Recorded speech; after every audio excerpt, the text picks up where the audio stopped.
Hi, aloha mai kako. Aloha. I just wanted to thank very quickly Professor Higgins, thank you, and Charlene Sato, Center for Pidgin Creole and Dialect Studies. Mahalo ya olua e nā kumo, aua mai ka ina manao I hapai mila, aua koli unohari. Mahalo ya oe ke kumo, mai kau ka aina o kaua kani lehua, mahalo I ka lele ana mai I nei a hai olelo I mua ka lehu o ke ia one kaulana o kaku I hewa. Ai, aloha mai kako. Okay, well, let's see where to begin. First of all, Forgot to put this thing. yep. What is it? Orange. Okay. So I had initially I was on right one pepa because I was getting kind of nervous because I never know what was expected of me. But then I realized I called up Christina yesterday. She's like, oh, so what? I had to write one pepa because my contemporary over here, he can present one pepa, and I kind of made me nervous a little bit. And she told me, nah, gonna be kind of small, kind of informal and that, so no worries. And I was like, yeah, shoot. So in that case, and I was kind of struggling it last night. I was like, hey, I'm gonna do this thing in English or I'm gonna do this thing in Pidgin. And so as you can tell, I decided to do them in Pidgin. But if you would like me to conduct myself in the English language, I am more than proficient in order to express myself. But instead, I'm gonna choose for doing like this. Yeah. So if you don't understand me, no worries. I tell my students, oh, Kalamai, can you explain that to me in English? Because right now I never understand what you say. And I'm more than willing. So just raise your hand if you don't understand what I'm saying. I just like real first and foremost, I just kind of want to address kind of the stuff that was raised earlier. First of all, I just want to say that Kumukekeha is probably one of the foremost groundbreaking scholars in the Pidgin language. If you hear Pidgin, it's more thicker than anybody I ever known. I don't know if it's because it's Makimi or whatever, or Kalihi boy or whatever, but you gotta understand that that's the way that we express ourselves, and we can choose to express ourselves in certain languages, in certain forms, and that's the way that he expresses himself. And so that's really important for all of us. Yeah? Okay. Mahalo. That's all. So today, I'd like to talk about a little bit, and I teach true lived experience. So I just want to give a little bit of background about myself. So I'm a 5th generation Japanese from Asian settler colonialists, if you will. That's Candice Fujikane and Jonathan Okamura. They wrote a book called Asian Settler Colonialism. Go check them out, go. But I am descended from 5th generation Japanese. They came through the shores of Kohala originally on Hawaii Island, and then my grandparents, who I want to talk about a little bit more, they were born and raised on a Waipahu plantation. And so every Sunday for the past, I don't know how long, as long as I can remember, we gather on Sundays, my family, my immediate family, the 5 of us, and my 2 grandparents, and they was both born my Pau plantation. And so ever since I started coming to the academy, the university, I get learned. And so my grandfather tell me, oh boy, you're so smart, you go to the university. But ever since I started learning Olelo Hawaii, every Sunday he can come. Boy, I like, sit down, I like, come talk to you. Yeah, I like know this word, hanawai. We use them back home. We say, boy, go outside. Yeah, you're going to hanawai. And he said, boy, what that mean? I said, oh, Grandpa, I get kind of certain context so you can use that word. Sometimes it means urinate. Other times it means water the plants. He goes, oh, I think he was using them for water the plants. And I was like, yeah, because they used to, at the plantation, they used to dig the irrigation ditch, and that's how they used to water all of the sugar, pineapple, whatever like that. And he goes, oh. He always tells me, he goes, 83 years I've been living on this life, and I never know that hanawai was one Hawaiian word. And it happens every Sunday. Let me tell you, every Sunday, that's just one example, but every Sunday he gets stuff like that. And for that generation, I noticed that they don't know what's Hawaiian, what's Portuguese, what's Japanese. They just know it as their language. And so for me, that resonates with me because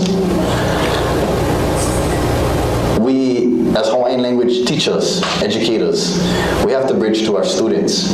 Yeah, and so for me, excuse me, I believe that speaking Pidgin is a political assertion, that you are asserting your rights, your linguistic human rights, to conduct yourself, to articulate yourself in the the language that you feel comfortable with. It's not because I'm dumber than you are, or that I cannot talk the same way that you can, but it's because I choose. I make that choice. I have that agency that I'm choosing right now to stand up in front of all you guys and speak like this. Because I can speak in English, that's all good with me. But for me, it's more important that I assert my political, linguistic human rights to speak like this. And so I'm going to talk about a little bit empowering our student body in a little bit. But first of all, I wanted to go back to my grandparents, my 2 Japanese grandparents, and they are Japanese to the max. And they always tell me that I'm the worst Japanese in the world because I don't know how to learn Hawaiian, and I never chose to eat mochi on New Year's Day, whatever like that. But my grandma especially, she went Farrington High School. Some of us call it Kamehameha School's little campus. But she's a Farrington graduate. She's a very proud Farrington graduate. And she would talk about how her English teachers, history teachers, math teachers, they don't tell her that the language that she's speaking is broken English. And that she should speak English, speak American, learn how to speak properly. And for me, I told her, I was like, oh, Grandma, you know the word assimilation? And she goes, oh, boy, I don't know that kind of big words like that. And I go, assimilation, it means, you force yourself into believing something. You force yourself into your environment that is not comfortable for you. You assimilate so that you become a part of the norm. And she goes, oh, yeah, that's kind of like what we was doing. Yeah, we was kind of assimilating. And I said, Grandma, you got to be proud of your ethnicity. You got to be proud of the language you speak, because these days, it's changing. The Pidgin that I speak is different from the Pidgin that they speak. I feel like I speak poor Pidgin. And it's because it's changing, and because we have influences from all over the place. You get the YouTube now, all kinds of stuff. But for me, it's a political assertion that we use our Pidgin language. And I just want to point out a statistic that Dr. Hanani K. Trask in her seminal work From a Native Daughter, of course it was published in 1999, but she makes the case that 75% of our student population here at the university, 75% is of local identity. They identify themselves as local kids. And she juxtaposes that to 75% of the teachers that are teaching them. They're not local, I'll tell you that. 75% of our teachers here at the university, our faculty, 75% come from outside of our kingdom, outside of the nation. And so she makes that assertion, and she makes an assertion that we have a kuleana, we have a sense of responsibility to our students.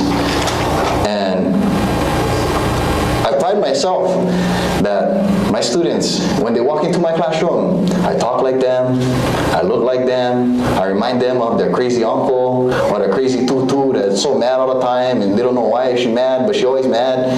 But I don't care, because for me, it's relating to my students. It's not about me coming up here telling you that I'm smarter than you, and that's not my job. My job is for you to learn. And so I choose Pidgin in the classroom as a political assertion. I choose Pidgin because that's how I relate to my students. Because I did the math. I teach 3 classes. I teach 3 classes right now, and I get just about 80 students. 91% of my students, 91% are local. Now, I didn't do the demographic about how many of them are Hawaiian, because I just never asked. I don't want to probe them like that. But 91% born and raised in this place. And so for me, I speak Pidgin because the 91% of my students, they're going to understand me. The other 9%, kalamai, if you like me translate, I can translate for you. Aoli tilikia. But, and it stems back to just that we look at the administration, we look at people that are leaders in the university community, and they're not necessarily looking like us, talking like us, believe the same way that we do.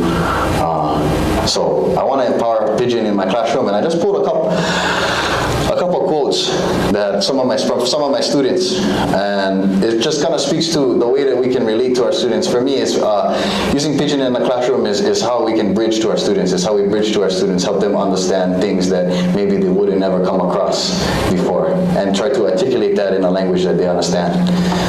So the first one over here is this: Hokumu, you understand me, that's why. Another quote. I don't know why, but oh, Kumu, your class is cherry, and when you talk, oh, I get 'em.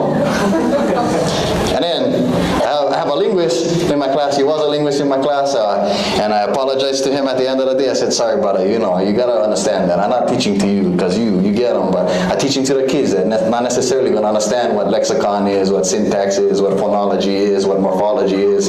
But then he said, at the end of the semester, he said, oh, I got a 2-for-1 deal. I learned 2 languages in one classroom. I learned Pidgin, and I learned Olelo Hawaii. Oh, I never knew what Hanabara was. Oh, I never knew what duck soup was. Oh, duck soup. I thought you were saying duck soup. No. Duck soup, brother. Duck soup. Yeah, and see, a lot of these people, they think it's problematic that I'm speaking Pidgin, and immediately, once I started opening my mouth and speaking Pidgin, I know that some of you guys thinking, oh man, here's another one struggling. I don't know how he's gonna articulate himself, but I don't know if you ever read Noam Chomsky. His biggest contribution to the field is to realize that there is no such thing as a lesser language. There's no such thing as languages that are better than another. That a language is a language. And so I always tell my students, what, Pidgin? Get on vocabulary. Get its own vocabulary. Oh yeah, I think so, yeah. Oh yeah. Oh, get its own grammar. Oh yeah, and you think about that, yeah. Sorry, grammar, not grandma like tutu. Okay, follow me. Okay, but so it's easy for us to just turn on the English and try and assimilate.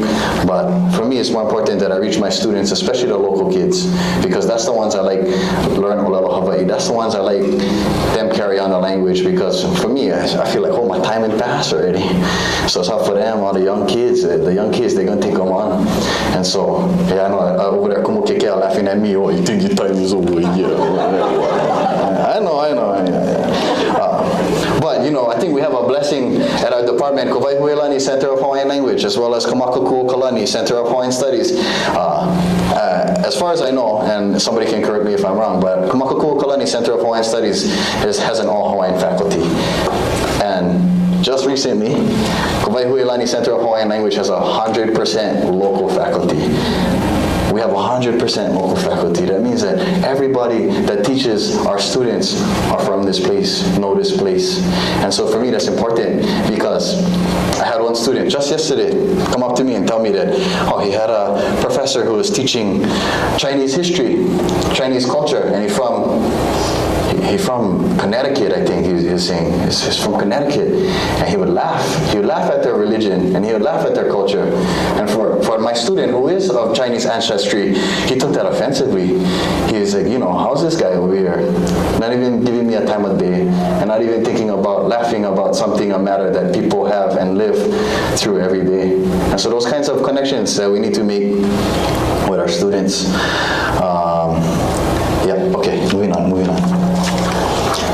So, in conclusion, majority of our students are local, so we gotta reach them, we gotta bridge them. A lot of people are thinking, oh, our student body, we cannot get them graduating in 5 years. We have all of these problems, the demographics, all of these pilikia, all of these hihia, all of these problems, all of these troubles that we have. But in reality, we gotta look internally, we gotta start with ourselves, and how are we understanding them? Because we first need to understand our students before we have them understand us. And so that's why I choose as a political assertion to use Pidgin, because I can use English, I really can, but it's more of a political assertion than anything. And it's an assertion against hegemony, because there's a serious hegemonic force at the university, at the institution. So I do believe that our faculty needs to be informed.